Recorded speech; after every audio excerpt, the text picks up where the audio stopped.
ನಿಮ್ಮ ಸ್ಟ್ರಗಲ್ ಏನಿತ್ತು, ನೀವು ಹೇಗೆ ರಾಜಕೀಯಕ್ಕೆ ಎಂಟ್ರಿ ಕೊಟ್ರಿ ಅಂತ. ನೀವು ಟೀಚರ್ ಆಗಿ ವರ್ಕ್ ಮಾಡ್ತಾಯಿದ್ರಿ. ಸೊ ಟೀಚರ್ ಕಾನ್ಸ್ಟಿಟ್ಯೂನ್ಸಿನಿಂದಲೇ ಗೆಲುವನ್ನು ಸಾಧಿಸ್ಕೊಂಡು ಬರ್ತೀರಾ. ಅದು ಸತತ ಗೆಲುವು, 8 ಬಾರಿ ಗೆಲುವನ್ನು ಸಾಧಿಸಿದ್ದೀರಾ. ಈ ಗೆಲುವಿನ ಹಿಂದಿನ ಒಂದು ಗುಟ್ಟು ಏನು ಸರ್? ನಾನು ಶಿಕ್ಷಕನಾಗಿ ಕೆಲಸ ಮಾಡ್ತಿದ್ದೆ. ಕಾಲೇಜಲ್ಲಿದ್ದಾಗ ನಾನು ಲೀಡರ್ ಇದ್ದೆ, ಜನರಲ್ ಸೆಕ್ರೆಟರಿ ಆಗಿದ್ದೆ. ಕಾಲೇಜಲ್ಲೆಲ್ಲ ಎಲ್ಲದರೂ ಲೀಡ್ ತೊಗೋತಿದ್ವಿ.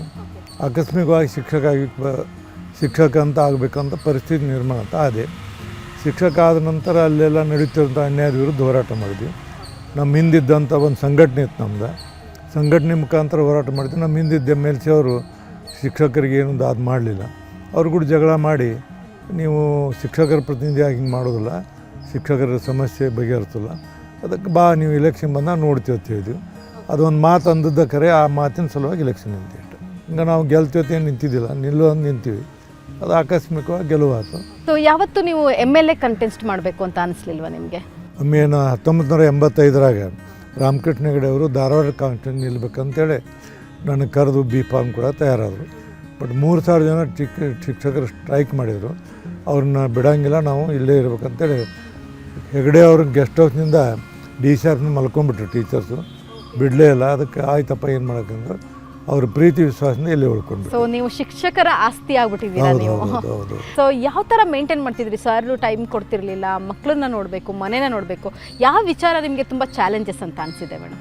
ನನಗೇನಿಲ್ಲ, ನನ್ನ ಮಕ್ಕಳು ಚೆನ್ನಾಗಿ ಕಲಿತು ತಮ್ಮ ಕಾಲ ಮೇಲೆ ತಾವು ನಿಂದಿರ್ಬೇಕು ಅನ್ನೋದೊಂದು ಆಸೆ ಇತ್ತು.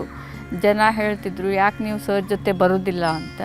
ಸರ್ ಇಡೀ ದಿನ ಅಡ್ಡಾಡ್ತಾರೆ, ನಾನು ಅಡ್ಡಾಡ್ಬಿಟ್ರೆ ನನ್ನ ಮಕ್ಕಳು ನೋಡೋರು ಯಾರು, ಅವ್ರದ್ದು ಎಜುಕೇಷನ್ ಹೇಗೆ, ಅದ್ರ ಸಲುವಾಗಿ ನಾನು ಅವ್ರ ಜೊತೆ ಹೋಗೋದು ಅದು ಭಾಳ ಕಡಿಮೆ. ನಾನು ಮಕ್ಕಳನ್ನು ಓದಿಸ್ಬೇಕು, ಚೆನ್ನಾಗಿ ಇದನ್ನು ಅವರು ತಮ್ಮ ಕಾಲ ಮೇಲೆ ತಾವು ನಿಂದಿರಬೇಕು, ಅವ್ರ ತಂದೆ ಹೆಸರು ತೊಗೊಂಡು ಬರಬೇಕು ಅನ್ನೋ ಆಸೆಯಿಂದ ನಾನು ಹೊರಗಡೆ ಜಾಸ್ತಿ ಅಡ್ಡಾಡ್ತಿರ್ಲಿಲ್ಲ ಅಷ್ಟೇ. ಓಕೆ.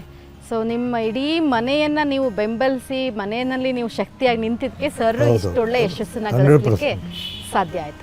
ಸೊ ಹಾಗಿದ್ರೆ ಸರ್ ನಿಮ್ಮ ಯಶಸ್ಸಿನ ಎಷ್ಟು ಪರ್ಸೆಂಟೇಜ್ನ ಅವ್ರಿಗೆ ಕೊಡೋಕ್ಕೆ ಇಷ್ಟ? 190 ಮೇಲೆ ಅವರಿಗೇನೆ ನಿಮ್ಮ ಯಶಸ್ಸಿನ ಒಂದು ಪರ್ಸೆಂಟೇಜ್? ಅಲ್ಲ, ಅವರೇ ಅಡ್ಡು ಬಂದರೆ ಇವೆಲ್ಲ ಆಗ್ತಿದ್ದಿಲ್ಲ. ಅವರು ಪ್ರತಿಯೊಂದಕ್ಕೂ ಯಾವುದಕ್ಕೂ ಇವತ್ತಿನವರೆಗೂ ಅಡ್ಡು ಬಂದಿಲ್ಲ, ಕೇಳೋಂಗಿಲ್ಲ. ನಾನು ಹೊರಗೆ ಹೋಗ್ತೀನಿ ಅಂತ ಹೇಳಿದ್ರೆ ಆಯ್ತು ಅಂದರು. ಎಲ್ಲಿ ಹೋಗ್ತೀರಿ, ಏನು ಮಾಡ್ತೀವಿ, ಏನೂ ಕೇಳೋಂಗಿಲ್ಲ. ಎಷ್ಟೊತ್ತಿಗೆ ಬಂದರೂ ಕೇಳೋಂಗಿಲ್ಲ.